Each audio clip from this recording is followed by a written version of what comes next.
ఓకేనా? జై తెలంగాణ. తెలంగాణ జాగృతి జనం బాట కార్యక్రమంలో భాగంగా సూర్యాపేట జిల్లాకు రావడం జరిగింది.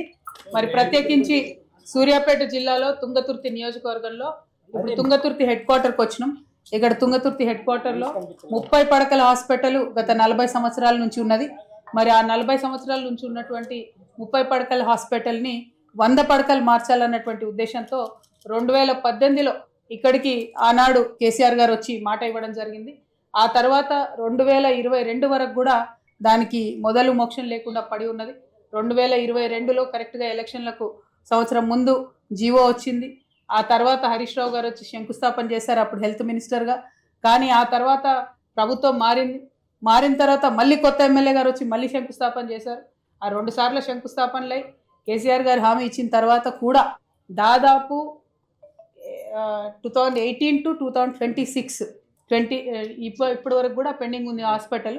సో ఇన్ని రోజుల నుంచి హాస్పిటల్ పెండింగ్ ఉండడం, పైగా ఇదివరకు ఉన్నటువంటి హాస్పిటల్ని సగానికి సగం కూలగొట్టడంతో ఇక్కడ ఉండేటటువంటి వైద్య సిబ్బంది అయినా, మొత్తం కంప్లీట్గా నర్సులైనా, శానిటేషన్ సిబ్బంది అయినా అందరూ కూడా ఇబ్బంది పడుతున్నటువంటి పరిస్థితి ఉంది.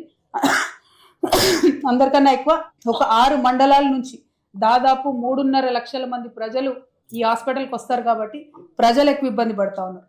30 బెడెడ్ హాస్పిటల్, ప్లేస్ లేక బెడ్లు సగం తీసేయాల్సిన పరిస్థితి వచ్చింది. ఎవరన్నా వస్తే పేషెంట్స్, డాక్టర్స్ సహకరించి మరి బెడ్లేసి హెల్ప్ చేస్తున్నారు. కాకపోతే డెలివరీలు నెలకు 2కు పడిపోయినాయంటే ప్రజలందరూ కూడా ప్రైవేట్ హాస్పిటల్కి వెళ్తున్నారు తప్పనిసరి పరిస్థితులు అని అర్థమవుతా ఉంది స్పష్టంగా. కాబట్టి ప్రభుత్వం వెంటనే చర్యలు తీసుకోవాలి.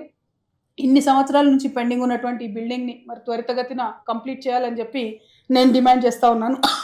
ఇప్పుడు మాట్లాడుతుంటే కూడా వాళ్ళు చెప్పింది ఏంటంటే సేమ్ ఏజెన్సీకి ఇదే ఉమ్మడి నల్గొండ జిల్లాలో దాదాపు 3 హాస్పిటల్స్ వచ్చాయి. కాబట్టి ఎక్కడ కూడా వాళ్ళు వర్క్ కంప్లీట్గా చేయడం లేదు, ప్రభుత్వం నుండి బిల్లులు రావడం లేదని చెప్పి కాంట్రాక్టర్ చెప్తున్నట్టుగా చెప్తున్నారు. ఇక్కడ కూడా ఒక ఫ్లోర్ మొత్తం దర్వాజాలు వచ్చినాయి కానీ బ్రిక్ వర్క్ కట్టి మరి పని స్టార్ట్ చేయాలంటే బిల్లులు రావడం లేదని చెప్తున్నారు. నేను డిమాండ్ చేసేది ఒకటే, ఇప్పుడు ఏదైతే 30 బెడెడ్ హాస్పిటల్ కాస్త 12 బెడెడ్ హాస్పిటల్గా అయిపోయిందో అందులో శానిటేషన్ సిబ్బందిని రిమూవ్ చేస్తామని చెప్తా ఉన్నారు. అట్లా చేయకూడదని డిమాండ్ చేస్తున్నాం. ఎందుకంటే 156 హాస్పిటల్లో తెలంగాణ వ్యాప్తంగా కాంగ్రెస్ ప్రభుత్వం ఒక జీవో తీసుకొచ్చి అన్ని చోట్ల కూడా శానిటేషన్ సిబ్బందిని సగానికి సగం తగ్గిస్తూ ఉన్నారు. అది కరెక్ట్ కాదు. ఆల్రెడీ లేబర్ వార్డ్స్లలో అయినా, పేషెంట్ వార్డ్స్లలో అయినా బాత్రూమ్స్లో క్లెన్లీనెస్ లేక చాలా ఇబ్బంది జరుగుతుంది. ఈ ఎలుకలు, కాక్రోచ్లు ఇవన్నీ రావడానికి కూడా శానిటేషన్ సిబ్బంది తక్కువ ఉండడమే కారణం అవుతుంది. ఆ జీవోని తక్షణమే రద్దు చేయాలని చెప్పి నేను ప్రభుత్వాన్ని డిమాండ్ చేస్తూ ఉన్నాను. 1, 2 ఇక్కడ ఏదైతే మన తుంగతుర్తిలో హాస్పిటల్ ఇన్కంప్లీట్గా ఉందో నిధులు రిలీజ్ చేయవలసిందిగా డిమాండ్ చేస్తూ ఉన్నాను. మళ్ళీ ఇదన్నీ చెప్తూనే ఒక మాట నేను చెప్తున్నా, మేము ఇంతవరకు యాత్రలో ఎక్కడ చూసినా ప్రభుత్వంలో ఉండేటటువంటి టీచర్లైనా, డాక్టర్స్ అయినా, నర్సులైనా వాళ్ళు మ్యాక్సిమం ప్రయత్నం చేస్తున్నారు హెల్ప్ చేయడానికి. కానీ ఫెసిలిటీస్ ప్రభుత్వాలు ఏవైనా సరే ప్రభుత్వాలు ఫెసిలిటీస్ ఇవ్వకపోవడం అన్నది శోచనీయంగా ఉంది. మరి ఈ హాస్పిటల్ కనీసం ఇన్ని రోజులు పెండింగ్ ఉంటే ఆ కాంట్రాక్టర్ మీద ఏమైనా చర్యలు తీసుకున్నారా? ఎందుకంటే 18 నెలల్లో ఫినిష్ అవ్వాలి. ఫినిష్ అవ్వకుండా ఉంటే కూడా కలెక్టర్ గారు వచ్చి విజిట్ చేసి కూడా చోద్యం చూడడం అన్నది కరెక్ట్ కాదు. త్వరితగతిన ఫినిష్ చేయాలి. ఇంతకుముందు టీఎస్ఎంఐడిసి ఇంజనీర్ ఉంటే అబ్బాయి చెప్పింది ఏంటంటే ఇంకా సంవత్సరం పడుతుంది హాస్పిటల్ ఫినిషింగ్ అని చెప్తున్నారు. అట్లా కాకుండా దాన్ని టైం బౌండ్గా ఫినిష్ చేయాలని డిమాండ్ చేస్తూ ఉన్నాను. Thank you. జై తెలంగాణ. థ్యాంక్ యూ అన్న. షేర్ చేయండి, లైక్ చేయండి, సబ్స్క్రైబ్ చేయండి.